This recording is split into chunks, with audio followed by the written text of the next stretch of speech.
Okay, there's a pasuk in Parshas Vayeitzei where Rachel Imenu was not able to conceive, and Rachel got upset at Yaakov. She said, "Havali banavim ein meisanachi, give me children, otherwise I'm dead." And she says, "You know what? Hine amasi vilha boyela. Here's my maidservant Bilhah. V'seiled al berkai. She will give birth on my lap. V'ibane gam anochi mimena. Literally, I will be built, also I from her." The Gemara in Ksubas on Daf Kuf Yud Beis. The Gemara discusses when Soyan was built.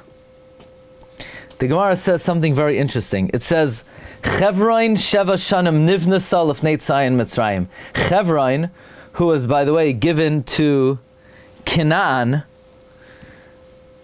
who was the youngest son of Cham, was built 7 years before Mitzrayim, which Mitzrayim was the second son of Canaan. And the Gemara says on the pasuk, V'chevron Sheva Shanim Nivnasa Lefnei Tzayin Mitzrayim.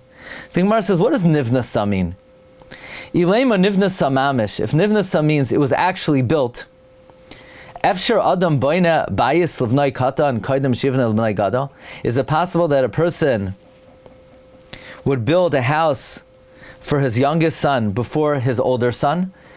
Now shenemar uvnei Cham Kush Mitzrayim put Canaan. It says the sons of Cham, Kush, and Mitzrayim put in Canaan. So Mitzrayim is the second son, Canaan is the fourth son. So how could Cham build Chevron of Canaan before he built Tzayin of Mitzrayim? You know what it means? Ela shemevuna alachas mishiva b'tzayan. It was mevuna. Mevuna doesn't mean built. It means fruitful. Fruitful with all good. It doesn't... The word nivnasa can mean built, and it could also mean fruitful with all good. Rashi says, it's a lashon of fruitful with all good. Mevuna lashon pri, kedachsiv, like it says in this week's Parsha, v'ibane gam anoichi mimena. So my friend Rabbi Avi Schreier asked, why does Rashi prove that mevuna means fruitful from the pasuk v'ibane gam anoichi mimena? Why didn't Rashi quote a much earlier pasuk in Parshas Lech Lecha, where in Perek Tezayin pasuk Beis, Sarai says, "Boina el shivchasi ulai ibane mimena," and there also it means fruitful.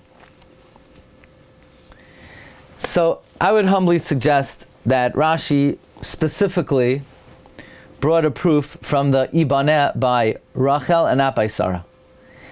And for a very important reason. There are two possibilities what the word Ibaneh means. Benuya. Benuya can mean built. Benuya can mean fruitful with all good. Number one, Rashi did not want to interpret that when Sarah said Ibaneh, I would become fruitful with all good, that would be fulfilled through Avram marrying Hagar. Because ultimately Yishmael came from that. Nobody would say that's a fruit that would be fulfilling and bestowing all good. In fact, there, Ibaneh means the literal meaning. When Sarah said, Ulai Ibaneh mimena, what she meant there was, I will be built. Like the simple interpretation of Ibaneh and the simple interpretation of V'chevron Sheva Shanim Nivnasa Lefnei Tzayin Mitzrayim. In fact, Rashi there in Parshas Lech Lecha says, from here we see someone who doesn't have children is harus, collapsed, so to speak, not built. So there Ibaneh is referred to and means its literal meaning, built as opposed to collapsed. It cannot mean fruitful with all good. That cannot be a reference over there because there Yishmael was born. However, when Rachel was telling Yaakov Avinu, it was to produce more shivtei ka. There Ibaneh does not mean not built, because perhaps Rachel already said, otherwise I'm Mesa.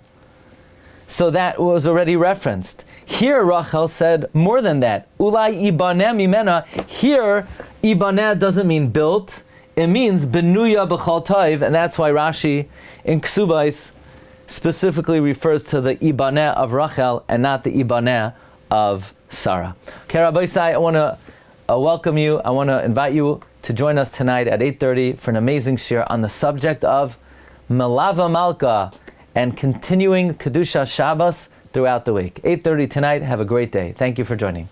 Recording stopped.